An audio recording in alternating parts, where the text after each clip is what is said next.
We remain steadfast in our commitment in delivering local news that matters. Stories that inspire. Enriching the lives of Filipinos in the Philippines and across the globe. This is your GMA Regional TV. Buong puso para sa Pilipino. 13 anyos na solterito, gadan makalihis na makabudal ang pigmamanehong tricycle sa kasabatan na bus. Brothers and sisters, we continue clapping our hands as a sign of mutual. Most Reverend Rex Andrew Alarcon, formal nang nagtukaw como ikalimang arsobispo kan Cáceres. Asin, pinakahalawig na maritime procession kan Our Lady of Salvacion kinundusir sa Albay. Ini ang GMA Regional TV Balitang Bicolandia.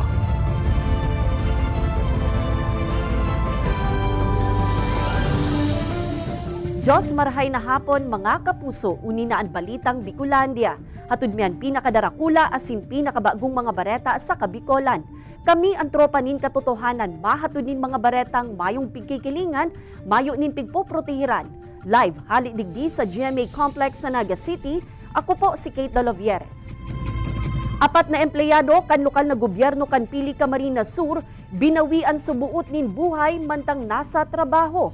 RHU Pili, dai iginigilid ang posibilidad na nakakontribuir ang mainit na panahon sa kausakan pagkagadan kan mga ini. Tutukan sa report ni Chris Novello. Kung isip yung counting, maya, para siyang umubo. Binuhat ko na sir siya. Dinala namin siya. Pagdating po namin noon, pinano po ng doktor na wala na po. Dai mapugulang maging emosyonal ni Heidi mantang ini istorya sa GMA Regional TV Balitang Bicolandia. Ang huring mga oras kan sa iyang 59 anyos na agom, antes ining bawianin buhay. Istorya ka ini nagduty pa ka nakaging semana sa munisipyo kan pilian sa iyang agom, komasor sa mga empleyado kan LGU Alagad. Narasasabot kan sa mga katrabaho ang pamumutla ka ini. Sinabihan pa subot ini kan sa mga katrabaho na darahon na sa ospital, Alagad nagsayo masubot ini. Ayaw niya sir nang magpadala. Sabi niya, hindi na. Uuwian niya ako. Talaga sir, nagpumilit siyang umuwi. Sa amin. Naidara pa man kuta na sa ospitalan sa iyang agom Alagad, deklarado ining dead on arrival. Apwera sa agom ni Heidi tulong iba pang empleyado kan LGU Pili ang binawian subot nin buhay mantang nasa trabaho. Susog sa LGU mga job order employees ini na nag-edad 40 hasta 50 anyos na naka-assign sa engineering, public safety office as in market guard na exposed na maray sa init kan panahon. Naiman pigigilid kan RHU Pili na naging contributory factor ang init kan panon sa pagkakadan kan apat na empleyado, urog na kun may natin ng minamating helang ang mga ini. Actually, pinapakuha ko ang death certificate kaniyo, so to check kung ano ang other details kan sa ilang kamugtakan na posibilidad na nag-contribute para sa magadan. Inirekomendaman kan RHU na magkaigwaning adjustment sa working hours ang mga empleyadong babad sa init kan panahon. Halimbawa yung topic, kung minsan baga mainit pa talagang matapik na, dapat din nandyan sila. Okay, so kaya lang sabi ko, dapat mag-adjust kami. Halimbawa, 1 hour ka lang dyan, papalitan ka na uli. Kay Banan si Jovel Obiso, Chris Novello, Balitang Bicolandia. Gadanan sarong 13 anyos na lalaki makalihis na makabangga sa sarong bus ang pigmamaneho kaining tricycle sa barangay Talubatib, Labo, Camarines Norte kan Mayo 1. Sa report kan kapulisan, binabaybay kan bus ang kalabaan kan tinampo hali sa daet pasiring sa Jose Panganiban. Alagad pag-abot sa nasambitan ng lugar, nakalaog sa linya kaini ang kasabatan na tricycle na naging rason kan banggaan. Nagsapo nin lugad sa lawas ang driver kan tricycle asin sarong pasahero kaini natulos man na idinalagan sa ospital. Alagad, binawian nin buhay ang menor de edad na driver. Mayo man ni nakulugan sa lunad kan bus. Sa ngunyan, pigahalat pa kan kapulisan kung igwang masunad nin kaso sa nasambitan ng insidente. So pinapaanohan po natin ang mga magulang, lalong-lalo na ang mga minor na ang mga anak nila ay talagang dapat hindi pa pwedeng mag-drive. Sana nakikita yan ng mga magulang. Gadan ang sarong lalaki makalihis na malamos sa kadagatang sakop kan Barangay Bagasbas, Daet, Camarines Norte, kan Mayo 1. Sa report kan mga otoridad, nagkaaralukan ang biktima asin mga katrabaho kaini na magkaribgos sa irarom kan tulay kan Daet Mercedes sa Cory Aquino Boulevard. Alagad biglang pinulikat ang biktima na naging rason para maglubog ini hasta sa dagos na nadarakan ukol kan kadagatan. Tulos man na nagresponde ang PNP Maritime asin PCG, alagad gada na ini kan madukayan. Nangapudan man ang PCG sa publiko na likayang magkarigos sa nasambitan ng lugar, hulita makusog ang ukol digdi na pwedeng maging rason kan aksidente. Bagong Arsobispo kan Cáceres na si Most Reverend Rex Andrew Alarcon, formal nang nagtukaw ngunya na aldaw. Aktibidad inatindiran kan haralangkaw na opisyal kan simbahang Katolika gikan sa manlaen-laen na parte kan nasyon. Ang mensahe kan bagong Arsobispo aramunta sa pagtutok live ni Chris Novelo. Chris?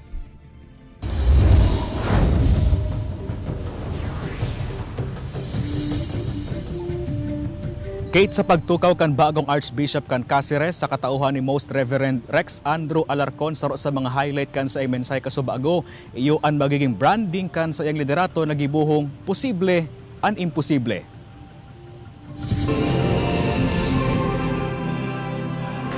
Brothers and sisters, we continue clapping our hands. Formal nang nagtukaw komoy kalimang Arsobispo kan Archdiocese of Cáceres si Most Reverend Rex Andrew Alarcon.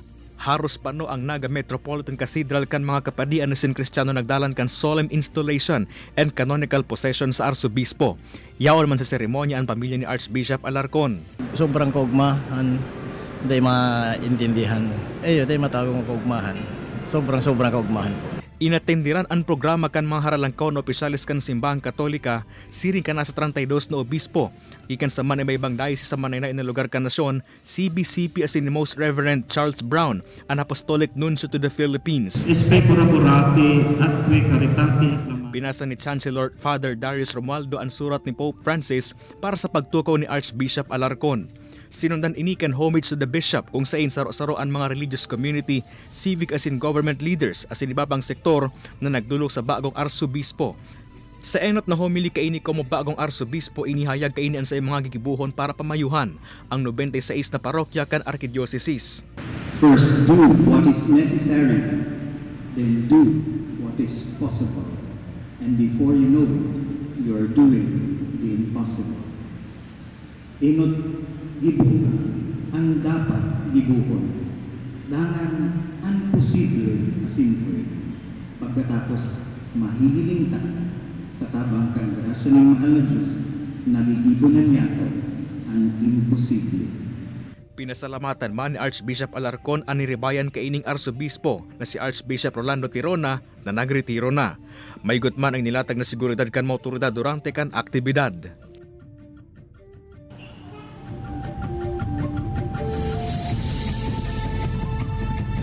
Kate, pasado alas 12 kasubago pagkatapos kan solemn installation and canonical possession sa bagong Archbishop kan Cáceres, tulos man na binuksan itong mga mayor na tinampo sa Naga City na isinarado poon pa kasubagong alas 6 nin pagkaaga. Kate? Alright, Jos Mabalos, Chris.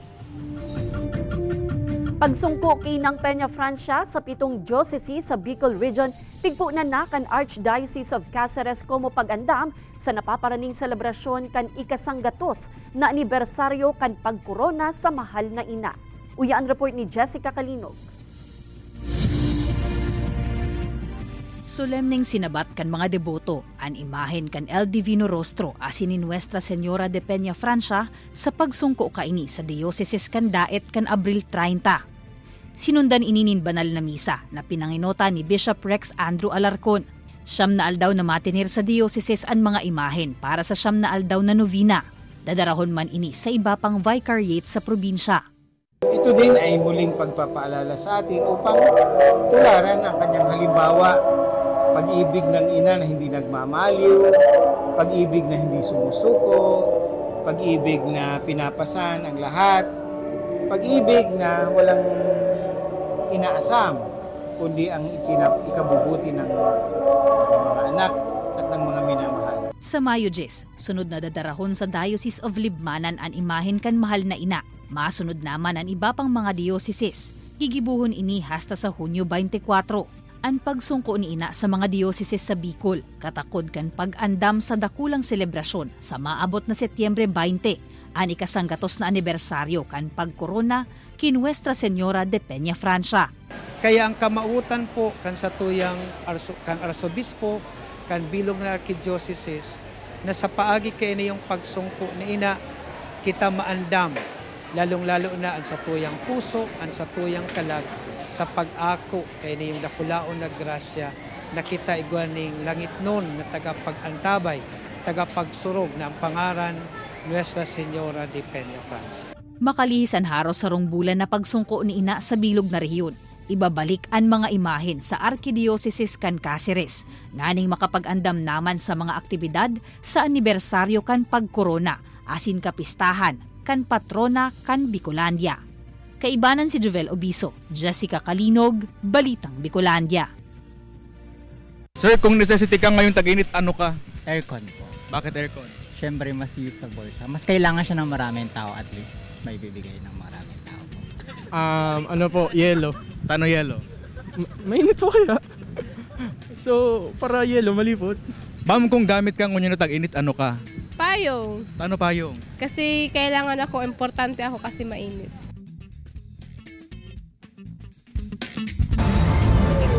Ini ang GMA Regional TV Balitang Bicolandia.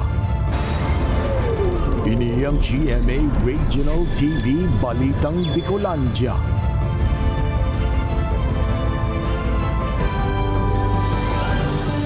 Motorsiklong nakaparada sa gilid kan tinampos sa Naga City na sulo. Kausa kan pagkasulo kay ni inaaram pa. Mga day dapat iwalat sa laog kan lunadan, lalo na kung mainit ang panahon na pwedeng pagpunan kan kasulo. Aramon ta sa report ni Chris Novello. Pinagturuang-tuwangan ng Sibuhon kan nakapirang residente ang kalayo sa nasusulong motor na ini sa barangay Tabugo kan nakaaging aldaw. Dain na nagdakula pa ang kalayo huli sa ginibong bucket relay kan mga residente na nakahiling sa insidente. Day pa madeterminaran kan mga otoridad kung ano ang kausa kan kasulo. Ngunya na matindi ang init kan panahon nagpagirumdom ang Bureau of Fire Protection sa mga motorista nganing malikyan ang siring na insidente. Dapat subot na sa malimpoy iparada ang lunadan. Dapat man na magwalat ng mga gamit sa loob kan lunadan arog kan bote ng tubig, papel asin gadgets na pwedeng pagpunan ng kasulo. Kung sa motor, dapat subot na rin nakatutok sa saldang and side mirrors. Nagiging magnifier kay inyo na pwedeng makasulo kan caution kan lunadan. Maliyab talaga siya. Tapos, sarap pang tip dyan, pag nagwalat ka kisasakyan, buksan mo lang itong window kidiit, nganing itong init baga niya, di malaom duman sa laog.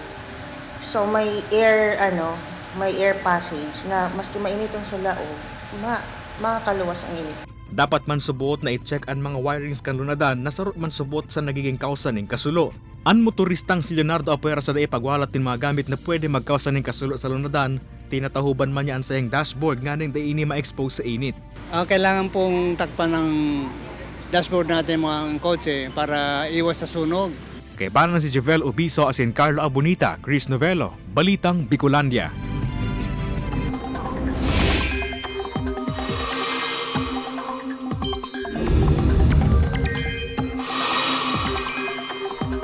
Mga kapuso, mayo ng epekto sa nasyon ang Intertropical Convergence Zone o ITCZ.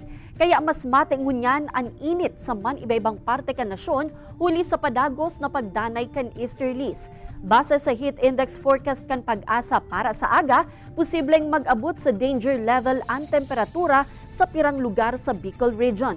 48 degrees Celsius sa Pili, Camarines Sur, 43 degrees Celsius naman sa Legazpi, Albay, Virac, Catanduanes, asin Masbate, mantang 42 degrees Celsius man sa Daet, Camarines Norte.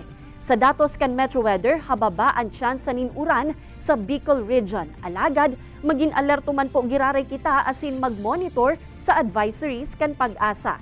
Posible man na magkaigwang localized thunderstorms sa iba pang parte kan nasyon urog na sa hapon o banggi.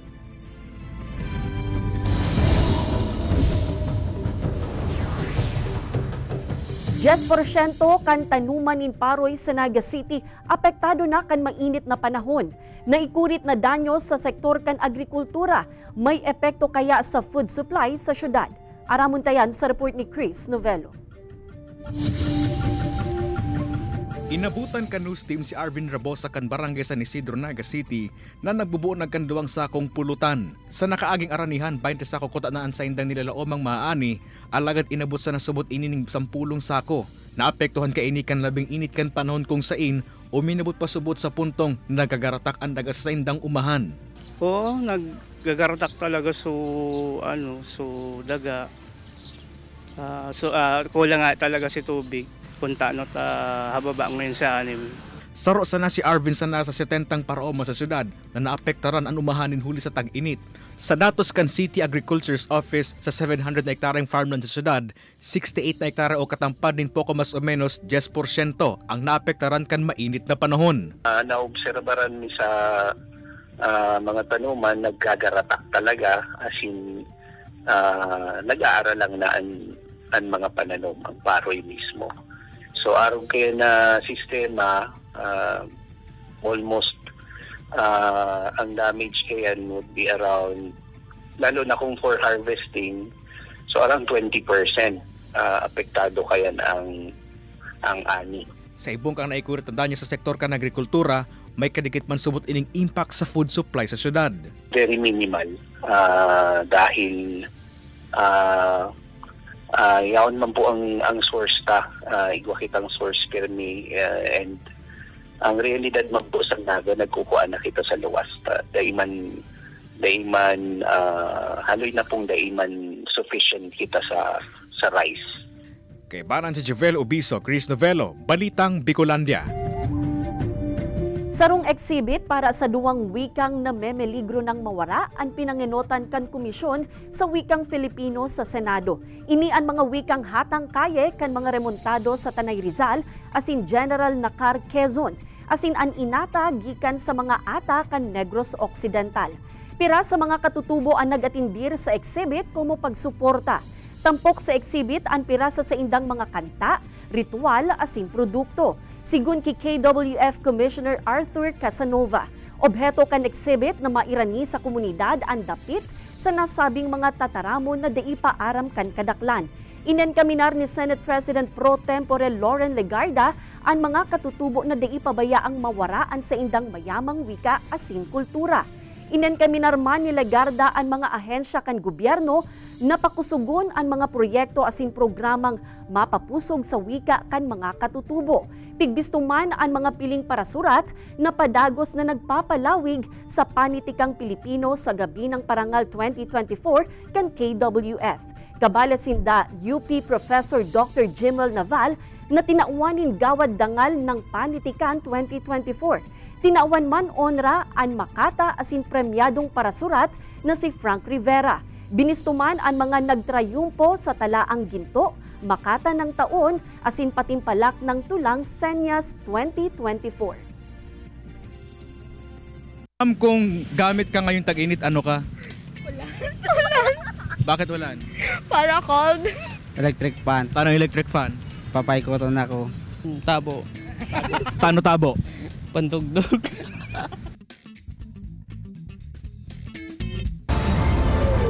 Ini ang GMA Regional TV Balitang Bicolandia.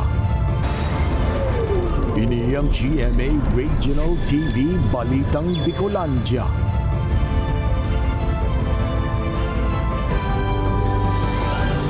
Normal ang biyahe kan mga pampaserong jeepney sa Integrated Northbound Terminal sa Naga City asin iba pang lugar. Ini makalihis ang deadline kan PUV consolidation kan nakaaging Abril 30 kung sain may mga driver asin operator pa ang naghabol sa pagpakonsolidate kan sa indang mga jeepney. Tinugutan man ang mga ini kan LTFRB na makapamasada mantang pending pa ang sa indang aplikasyon sa ahensya.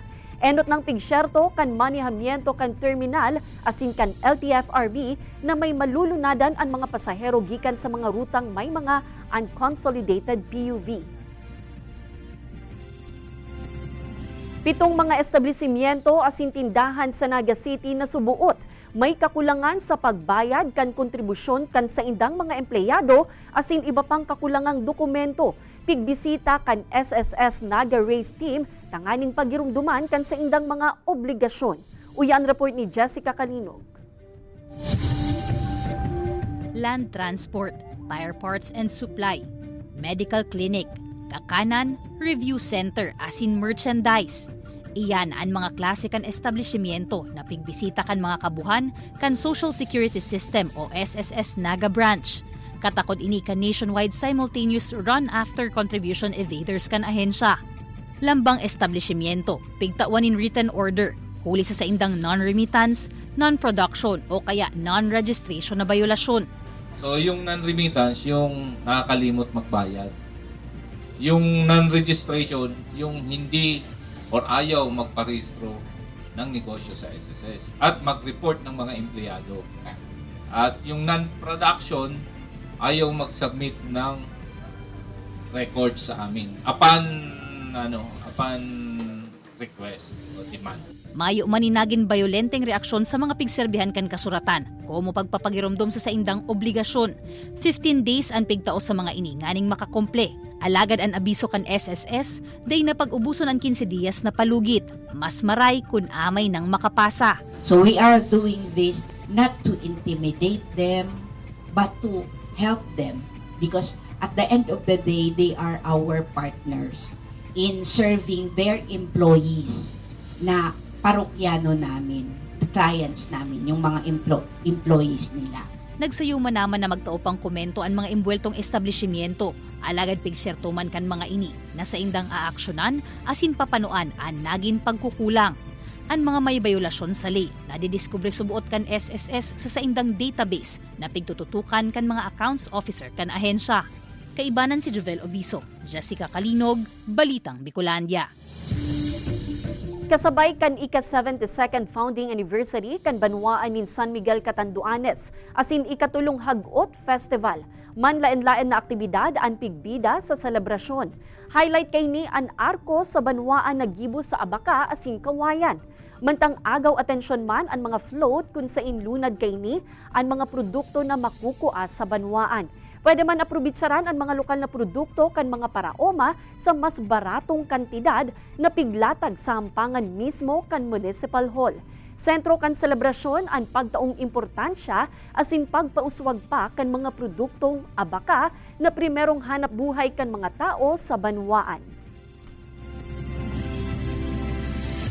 Kaabang-abang na ang mangyayaring Bicol Loco Hot Air Balloon and Music Festival sa probinsya nin Albay na mapuun sa aga hasta sa Mayo 5. Huli kay ni mapautob ang mga otoridad nin mga temporary road closure asin rerouting kan mga bihikulo sa pirang lugar sa Banwaan, Candaraga, asin syudad nin Legazpi. Kabala sa mga pwedeng mahiling kan publiko sa aktibidad ang skydiving, hot air balloon flyout, paragliding asin kadakol pang iba. Mahigot man ang ipapautob na seguridad kan mga otoridad, mantang lilimitahan sana ang numero kan mga tao sa lugar. Positibo man ang mga otoridad na madara ini, nindakulang parte sa turismo kan probinsya asin kan rehiyon. We'd like to invite everybody, first time sa Bicol, para makita nyo lahat yung mga balloons, aeroplano, saringgola, drones, paramotors, for all ages to. It's gonna be incredible. And like I said, if you don't come, you're gonna be sorry.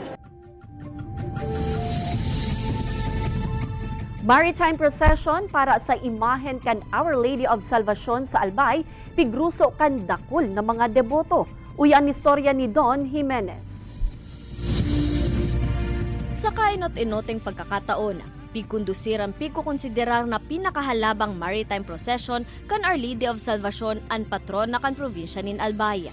Pasado alas 5 nin aga kan magpuon ang prosesyon sa kadagatan kan Huruan Pili na naghaloy nin 10 oras antes nakaabot sa Sawangan Park sa Legazpi City. Dakol na mga deboto ang nag-abang sa gilid kan baybayon kan anum na banwaan asin syudad na pig-agihan kan prosesyon. Maray sa pagmati, bilang sarong deboto, kan sa tuyang mahal na ina, maugma.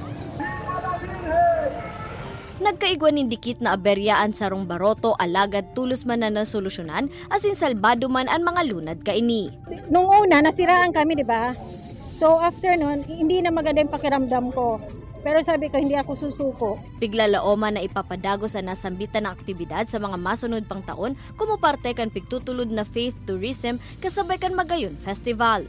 Parte kan sa tuyang kulturang Bicolnon, kan sa tuyang kultura bilang mga Albayano, ang pagiging makadiyos, ang pagiging relihiyoso, ang makusog na debosyon kay ina. First time po to. It's very historic. First time po nagkaroon tayo ng ganitong component. I think faith tourism has a real place in Magayon Festival and also in the other festivals in Albay. Ang Nuestra Señora de Salvacion, ang pigtutubudan kan mga Albayano na milagroso na nagiging sandigan subuot ninda sa panahon kan kalamidad asin iba pang problema na nag-abot sa probinsya. Ini si Don Jimenez, Balitang Bicolandia. Madadalan ang episode na ini asin iba pang pinakahuring lokal na bareta sa official website kan GMA Regional TV, www.gmaregionaltv.com. Pwede man kamong magbisita sa samuyang official YouTube channel, GMA Regional TV, asin i-click ang subscribe button para sa pinakamaiinit na bareta ahali sa man-iba-ibang rehiyon. Mabalo sa mga kapusong Bicolanong nagantabay, maging sa mga kapuso nyato abroad. Ninhulita sa GMA Regional TV, Local News Matters. Asin yan, ang pinakadakula asin mainit na bareta sa Kabikolan. Ako si Kate Dalovieres, kami ang GMA Regional TV Balitang Bicolandia, bilog na pwersa para sa mas dakulang misyon asin mas mahiwas na pagserbi sa nasyon.